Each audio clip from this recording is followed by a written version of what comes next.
Welcome to episode 53 of the Brew Crew Scoop. One of the very few episodes where we've recorded in the history of the show where the Brewers are under 500. 21 and 23, 4.5 games back after the conclusion of the Cleveland Guardians series. Um, Kind of a weird spot for the Brewers. Normally, we have the heartbreaking losses. But outside of that, the last few years, as we've talked Brewers on this podcast, there hasn't been a lot of like regular season doubt. This is probably the first real time where I think, it's been a couple weeks since the last episode and wasn't as stressed about it. And I'm still not in panic mode by any means, but getting a tiny bit stressed. The offense made us feel better today after a couple of very bad performances, another closed door meeting. But wanted to initially get a temperature check from you, Cole. See where your head's at because my panic meter is just ever so slightly moved a little bit higher since last episode. Yeah, I know even before this last series, a lot of Brewers Twitter seemed like they were full-blown panic mode. But I'm definitely not there. You can definitely see I know Murph said it and he's gonna say it as a manager, but I do feel like we're close. The offense really hasn't been clicking and our big dogs have not been getting it done, and we've kind of got some other pieces doing okay. I don't think, or at least I hope not, for like Yelly and William that they'll continue at the current rates they're at. And I think if we just get a little more out of that top of the lineup, as some of our arms get healthy, even though I know we'll talk about some arms not getting getting injured rather than healthy. I still think we're in an okay spot. The defense has been uncharacteristically, I think, poor relative to where we've been the last few years, and I don't really think there's a reason to think that continues.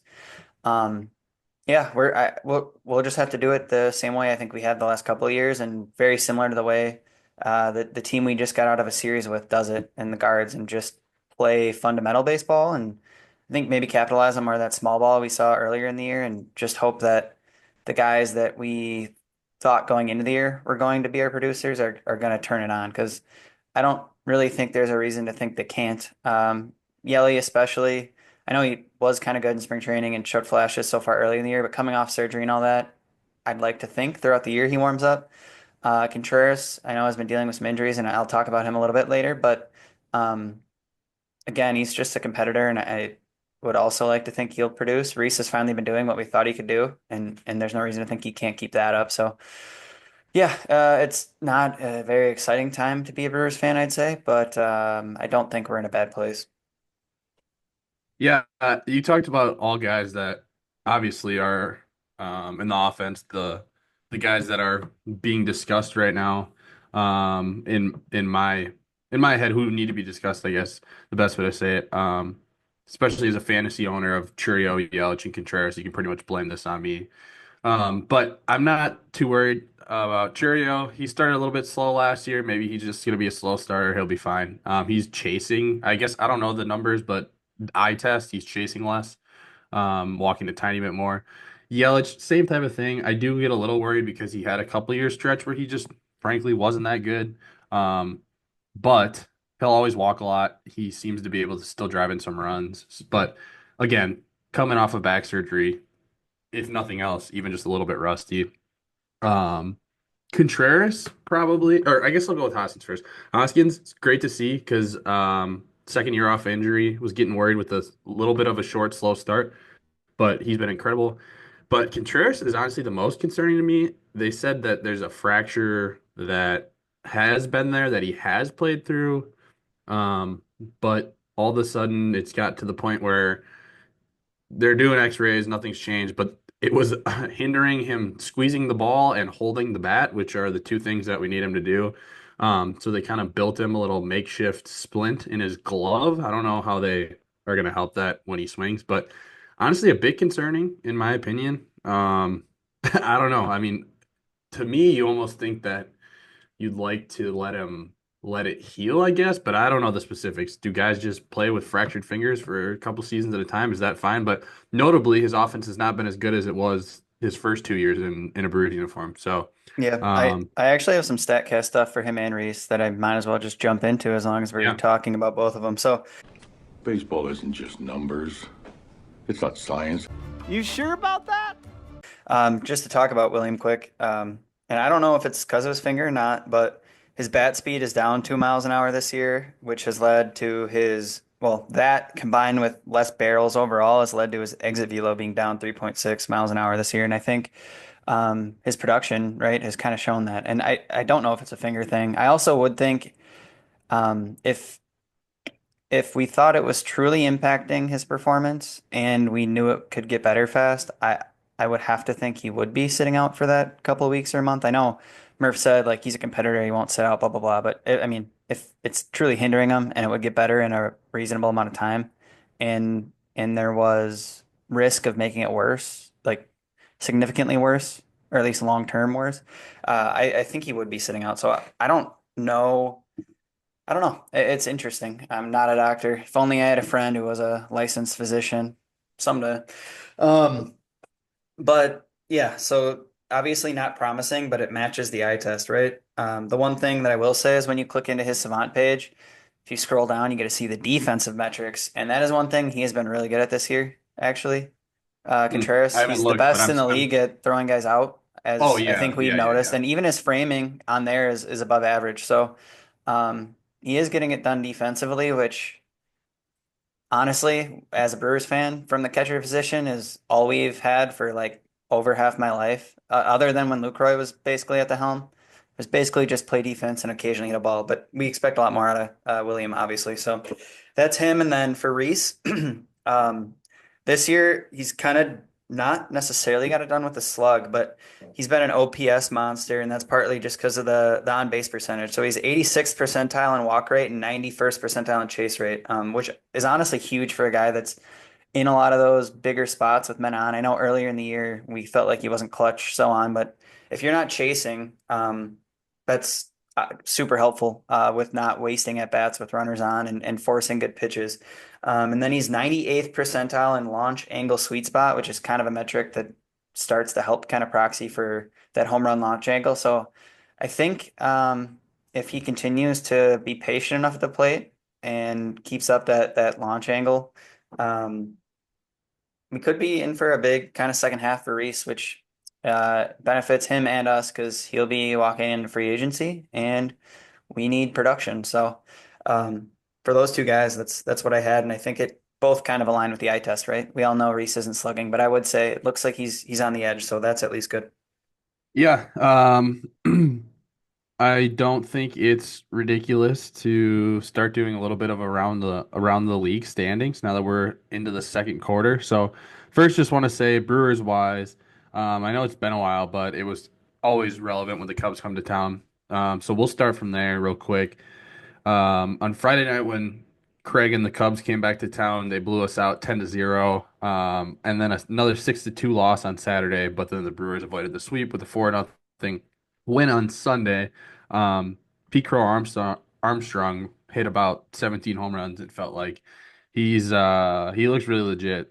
So and then the Brewers were at home against the Houston Astros, took 2 out of 3, headed to Tampa, had two heartbreaking losses, one run losses.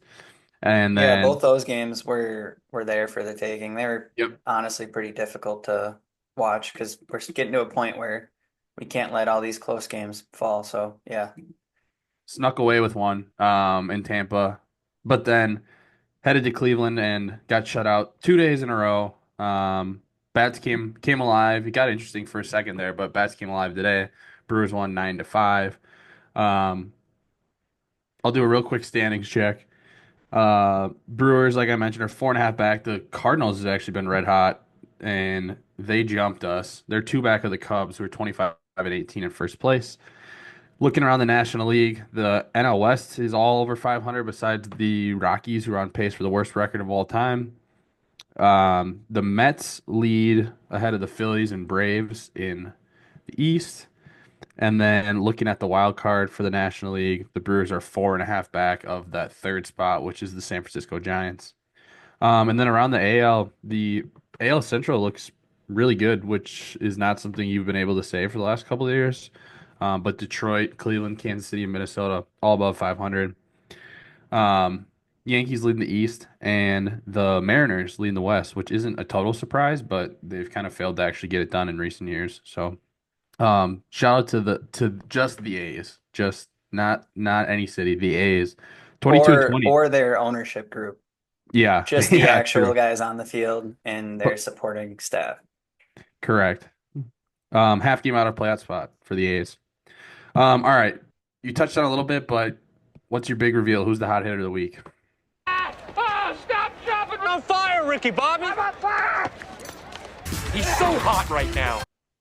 So I went all the way back to our last pod, which you would think would give us a nice big sample size to have lots of hot hitters. Not the case.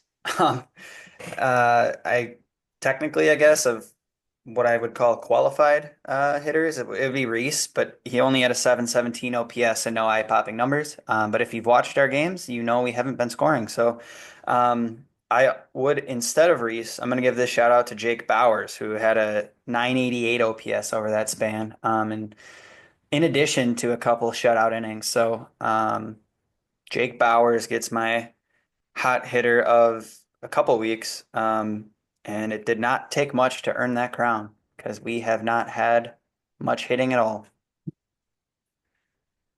Yeah, Jake Bowers, he seems like a guy that every time you think it's about time to DFA him, then all of a sudden he goes on like a 2 week stretch where he hits really well.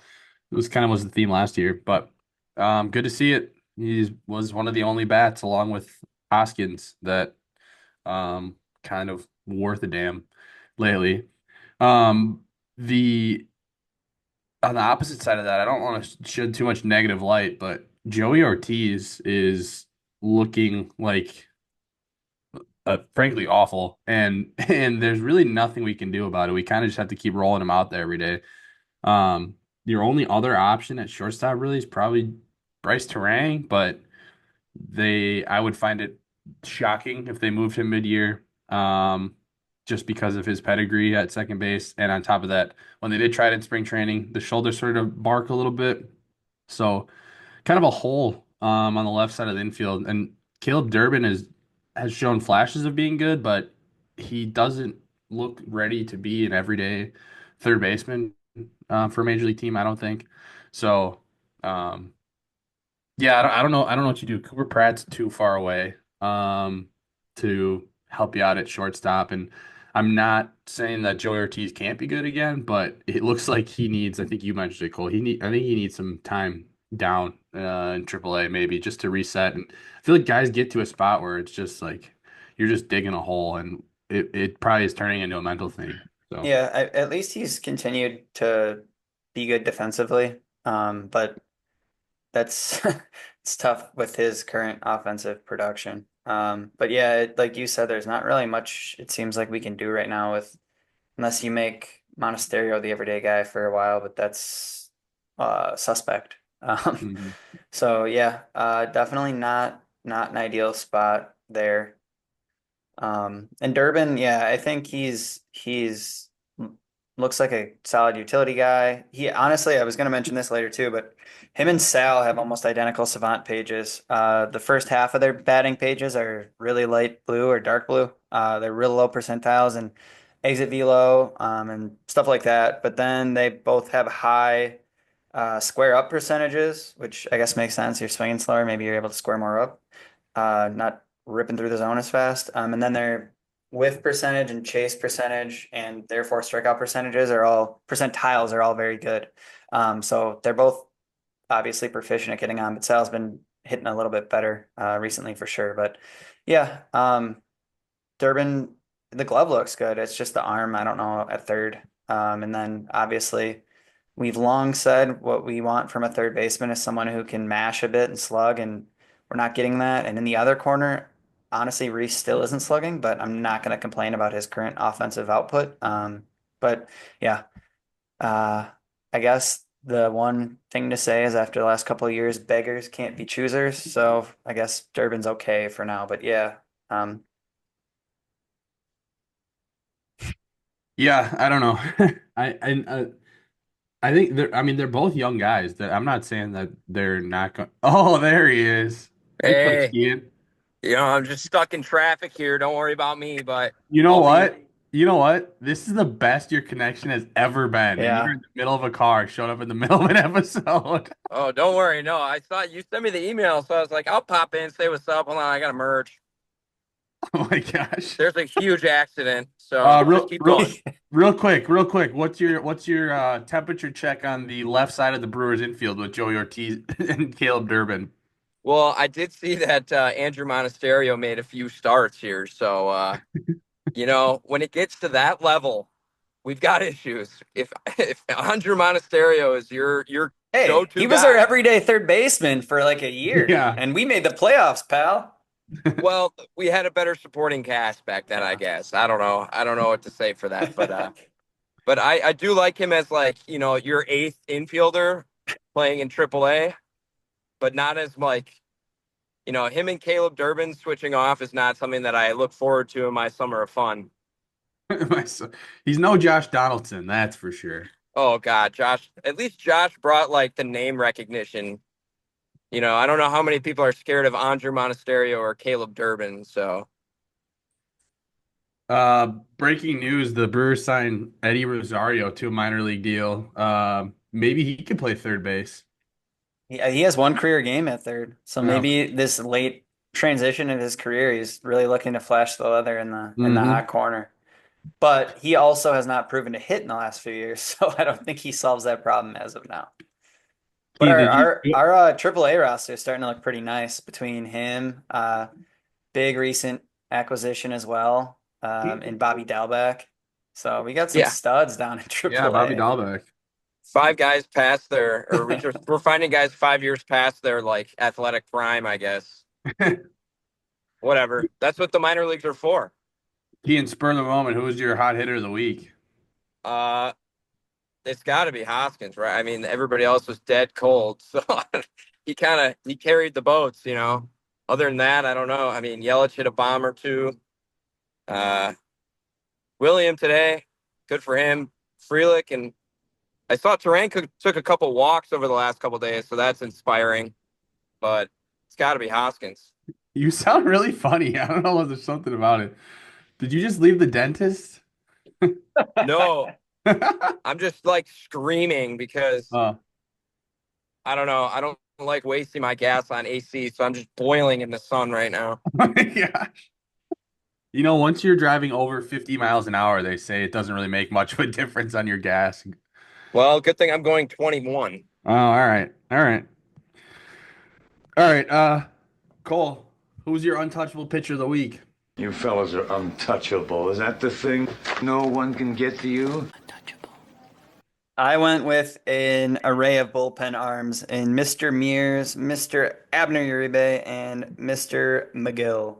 All of them, since we've last talked, have not given up a run. Abner has been striking guys out, and yeah, can't complain. Grant Anderson also, other than an outing, has performed real well too. And I recently heard in an interview on, um, is it Microbrew, right? That's the one with Kurt Hogan, Yeah, I right? think so. They interviewed him and he was talking about hunting raccoons back home down south, and I just Oh, want him to know there's an open invite if he wants to do some with raccoon hunting. Xavier Leggett. Yeah, that too. Um, but yeah, I give it to an array of pen arms because no starter has been untouchable, to be honest. They've been at least mildly touchable. I will say Freddie's line looks a bit worse because he got yanked from his last outing, and some inherited runners, I believe, ended up scoring. Or no, run scored on that Durbin interference or lack thereof, which we For can talk Freddie, about you talking later. about? But yeah. It was that Cheerio whiff. Oh, yeah. I was gonna That's what say it there was was. something that happened bad. Yeah, Which is that a topic I want to discuss. I don't want to tell Kian that he can't give a untouchable pitcher of the week if he doesn't want to, but assuming that you did not prep. I did. I kind of did. I guess just looking at stats throughout the week. I don't know if you mentioned Pyomps or not. You kind of mentioned a lot of other guys in the pen, but I did clap back at somebody from my light crew. Ooh, here's the crash. I can show you guys. That's all right. But hold on, I gotta merge. Uh, Yeah. but Pyomps was definitely on the rise. Suck my. There it is. oh wow. Yeah, Semis, tough. man. But Pyomps was scored upon it once in his last 9 outings until, well, last night. But Churio, again, I don't know what he was doing on that dive in center. Let the ball go by him, and it just wasn't pretty. But I don't know if I can throw that all on Pineapple. So 2 out of his last 10, but it is what it is. I think he's back. Slider looks sharp. Figueroa's slider looked sharp in his one outing that I got to see this week. So hopefully he can get back on track as well, even though, you know, it is what it is. You guys both led me into it. So Jackson Churio playing center field, not really the plan there, but kind of a position you may expect him to end up at long term if he sticks around. But they Maybe haven't not. haven't need, they haven't needed to do that yet because, well, frankly, Blake Perkins and Garrett Mitchell are good at it. But now with both those guys hurt, Churio slides over and gives it a try, and so far not so good. He had his first career error, but on top of that, couple misplays that were not errors, including 3 runs on Freddie that should have been caught on a bad angle.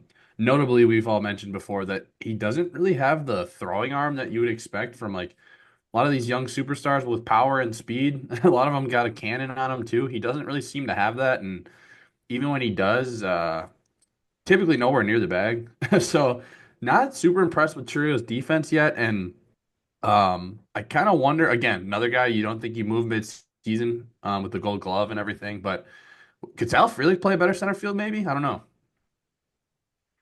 Yeah, I think I'll I check on this first, if I may. If you saw what he was doing in right field today, I mean, is Churio going to be able to give you that in right? Like, are you going to do? I don't know. I think Sal is so valuable in right. It's the same conversation about having Bryce Strang move from second to short. It's like, do you move the guy? Does he get worse moving off of his best position? Does your defense get worse by moving your Gold Glove guy off of his best position? So, I mean, it wouldn't hurt to try, considering Churio looks absolutely lost out there, and it's not like Frelick would have to stay out there because you do have Perkins coming back and Mitchell coming back at some point. So maybe Sal Frelick turns into 2014 Carlos Gomez out there, or whoever is just a phenomenal Keon Broxton 2018. Just a phenomenal defensive outfielder and center where you just leave him out there and you're like, all right, Garrett and Perkins have fun in right or left or wherever they decide to put him. So I don't know. I'd give it a shot. Yeah, I was gonna say, I guess at least the first part of what Keem was saying is just Sal's been so valuable out there. It's tough to, I guess, think it's a good idea to move him. I don't see why he couldn't be proficient in center though. But I think I saw Blake Perkins in the last couple of weeks started baseball activities again, and originally they said Garrett Mitchell wouldn't be out that long, and it's already been pretty long. So hopefully he's back soon. But out of those two, I think hopefully we can cover center, and then we just don't have to put Jackson out there because, yeah, it's not really been great on the eyes. I know one thing is obviously he's a great athlete, but his like first step has been really poor, I believe. Some of the like player tracking metrics, especially on the play we were talking about, is he like moved the wrong way, or at least not in a helpful way for the first couple steps of that play, and that's why it was like a 95% catch rate or whatever they call it. And obviously he was not all that close. So yeah, I don't know. I don't know if it's worth the short-term band-aid of moving Sal off a right or just letting him stay comfortable out there and still being helpful because he definitely gets enough action as it is. But yeah, I don't know. I think the long-term outlook of Churio defensively is interesting because I'm not really sure how his arm gets all that much better, but we'll see. Speaking of Carlos Gomez, something that I've noticed recently that I wonder how much it plays a factor. Um, we don't really have a silly goose on this team like Carlos Gomez, a Willie Adames. Even if you think about in between that, maybe like a Jesus Aguilar. Like we talk about, I don't know that we obviously miss Willie Adames, the baseball player, even though he's been cold a little bit to start his career in San Francisco.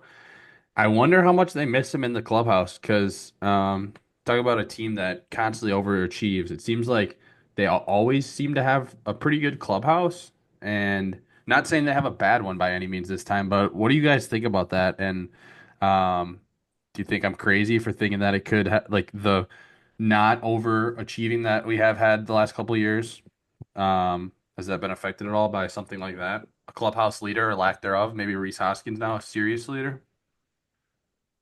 Well, it goes back to the old adage, what comes first, the chicken or the egg?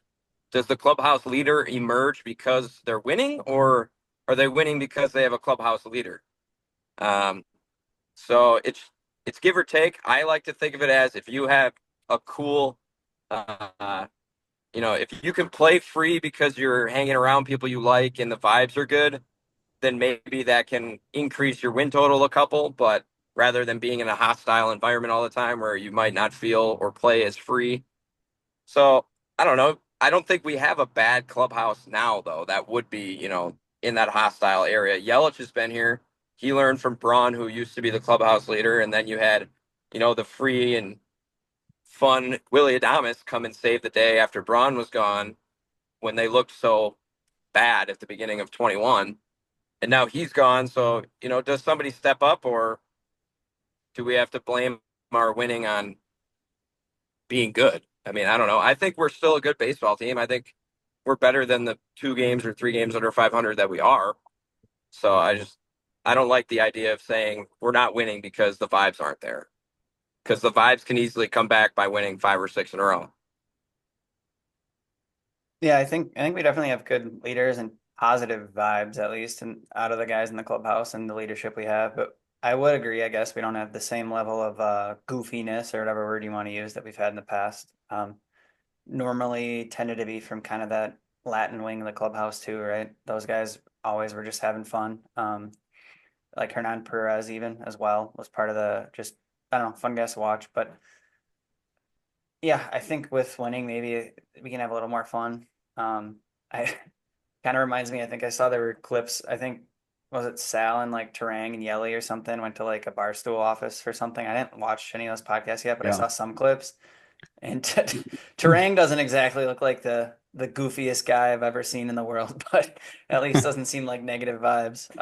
But yeah, I don't know. Obviously, there's another element that was lost from the clubhouse since last season and the last whatever 50, 60 seasons that added an element of laughter and lightness that I don't think we need to talk about, but there's definitely different yeah, vibes in the clubhouse this year, just on that comedy level or lightness level, which definitely doesn't help right now, right? Murph's had like 2 closed door meetings in the last week, and we're making mistakes and we're losing. But like Kian said, chicken or the egg. So All right. I don't really have anything specifically else about the Brewers right now, but we got a few minutes left. I didn't know if you guys had any pressing final thoughts. I guess we didn't do a minor league segment. I did. If it hadn't been for those meddling kids. If it hadn't been for you meddling kids. Ah, meddling kids. If it hadn't been for these meddling laddies. Say for a brief second that Cooper Pratt looks really good. But he's in Double A, and the overall numbers this season aren't like overwhelming by any means. So I don't see him getting bumped up to Triple A anytime soon. But if you guys want to touch on anything minor league wise or final thoughts in general. I was gonna say Brock Wilken, I think since like the last week of April has been on fire between walks. So he's been getting on base, and when he's been connecting with the ball, it's been out of the park. So he's starting to heat up, it seems. So that's a name. And then Bishop Letson and Tyson Harden for the T-Rats. I don't know if they were on the mound when you were there, Kian, but they both have sub 2 ERAs in single A, repping a similar hat to the one Scoop has upon his head. So I wanted to shout those two out. And then I don't know if you guys saw, but the top catching prospect within the organization recently returned to the field and hit a home run. That's news to me. I mean, I don't know. You must have missed it. I think Scoop sent it, but I must have not read it. But my one piece, I don't know if you guys talked to this already, but DL Hall was back on the mound. And I saw a tweet while I was in class that he was back up to like 94, 95 with 20 inches of, vertical break or whatever the nerds call it. So apparently that's back to kind of what he was and is supposed to be, and the reason that the Brewers traded for him. So that's some good news from, I guess, down on the farm. Uh, Yeah, Other and I than think that, I so, did see that Brock Wilkins stuff. So that's if somebody's, I think it was Dom Catronio, he mentioned that, guys have gone from AAA to the bigs before. So wouldn't keep that out of mind there. That Brock Wilkins could be a Milwaukee Brewer here pretty soon. From Double A, you mean? from Double A Yeah. meant skipping Why would I Triple say A. You AAA? said Triple A. Yeah. But My gotcha. bad. Double Yeah. A. I know he's in Biloxi. My bad. No problem, you fucking idiot. I was gonna say I think Savali had a good start recently too, rehabbing. I know Ashby's been throwing, so we got a lot of guys moving in the right direction. I know we haven't talked about it, but Quintana is now on the IL with a scratchy something. I don't. Is it normal? Do other teams just call every injury for a pitcher scratchy, I scratchy don't arm, know. scratchy elbow? I Because I it's have no really idea what hard to that means. frickin' interpret what that means. Um, well, it's not hard to interpret, but I don't know how long they're out. Um, but yeah, at least some guys are getting healthy, like you said, Coach Keen. I got some other random stuff if you guys just want to give some takes. Oh yeah, dude. Let's hear it. Tyrese Halliburton, not a Brewers fan anymore. Oh, Is that upsetting for you guys? What the hell? they actually, I don't want to talk basketball for too long, but Pacers are just Yeah, I actually kind of know. good. I Like know. it I make don't. it honestly, I'm not rooting for them at all, but seeing them manhandle the Cavs, who are essentially just the 2018 Bucks or whatever that first one seed was, makes you feel a little better about the Bucks getting Yeah, manhandled by and them. their path with the Celtics just got a little better hmm too, if that's who they face. So hmm yeah. I saw the drama had been settled, but there was some hot dog club drama. We were getting updates Yes. from the front lines. hmm But happy to see it seems like that's been settled. I don't know Hashtag if summer of fun. yeah, I'd like to see some members of the hot dog club track their hot dog usage, see if they really get their money's worth. I'm curious. I'd have to imagine the Brewers think maybe they'll come out on top with this one. I don't see Mark A just handing out free dogs, but I saw Bob Kozlowski sang God Bless America. So we got that. He's back in the park. I know he wasn't there for some of the first games, but I believe we won that game that he was singing for. That must have been the Sunday of the Cubs series, honestly, which was a while ago now, but um good vibes there. And then this is more league news, but I know there's some new Hall of Fame eligible players, and I was wondering your guys' opinions. I think I won't speak for you guys, but Shoeless Joe, it seems like he actually was trying to win the World Series that he was accused of helping throw the Black Sox. I I got think he yeah. had like crazy lines in that. So personally, I think his case is fine. He should be eligible, and he should probably go into the Hall. Is what I believe. Um, but I think Pete Rose is the more interesting conversation. But I'll let one of you share some thoughts. Yeah, she was. I mean, look, it was over 100 years ago. I can't pretend like I'm educated other than the 3 minutes that they've spent on it and the Ken Burns baseball. So I have no idea. But does it, even if he did cheat, would it really bother me that much 100 years later? Not really. I don't know. Well, I'm Baseball. pretty sure he had a like crazy stat line in that No, World he Series, did. He though. did. Yeah. Yeah. I'm just saying that baseball back then was like we had fans holding a piece of rope as the home run fence. Like, so I mean, yeah, whatever. Pete Rose thing, I don't feel like touching on the whether there was him having a relationship with a young girl a I long believe time ago. it's I not like don't. weather, though. I'm pretty sure he's been on record saying Well, there was, and she was I'll be 16 years old. I'll be on record saying I am uneducated on that portion of it, so I'm just gonna ignore that for now. From a baseball standpoint, I does it really I don't think it really matters whether we reinstated him or not. In my opinion, he's a dumbass for betting on baseball, clearly kind of lying and then kind of admitting it. He's dumb as hell for doing that. So, but from a baseball standpoint, he obviously was a great player that played for a very, very long time and was uh like who you would want to root for as a fan if you're a fan of that team, like just hustling. Like so in my opinion, whether he has a plaque in the Hall of Fame after his death or not, honestly doesn't really make a difference to me. He was a great player that I think screwed up. And do I really have a problem if he truly just bet on his team to win? Not really, but like it's not that hard to just simply not bet on baseball. Like it's not that hard at all. I also just don't understand why do it. Like he's dead, Yeah. so whatever. And like you said, it was a forever ban. now he's dead, so he wouldn't even get anything. It just doesn't even. It seems like drama that never had to happen. It could have just been a closed deal. Like, yeah, he's.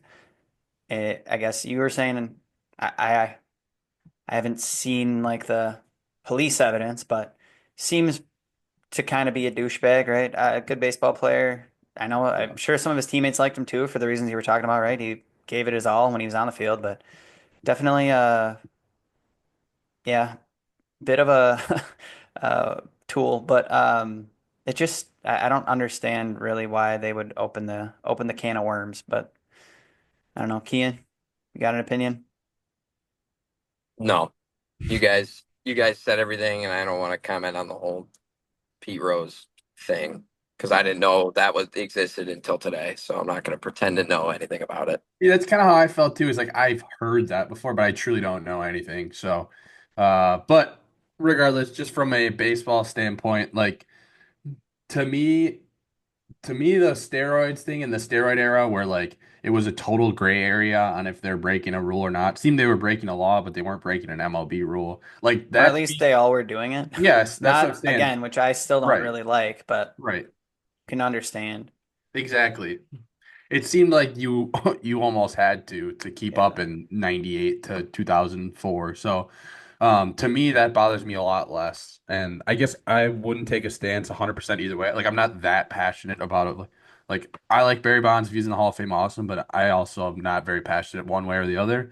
Would you rather see Barry So Bonds or Pete Rose get in the Hall of Fame first? I would definitely rather see Barry Bonds Bonds. because I Me think too. that one, he was better at baseball. Not that Pierre was bad by any means, but one, I think Barry Bonds was better at baseball. Two, him taking steroids when everyone was taking steroids is less stupid to me than someone gambling on baseball. Like, there's no reason to gamble on baseball. Those, you know what those two players kind of have in common is reputations of kind of being assholes. So I Yeah. don't think that helps them either. Yep. But Very true.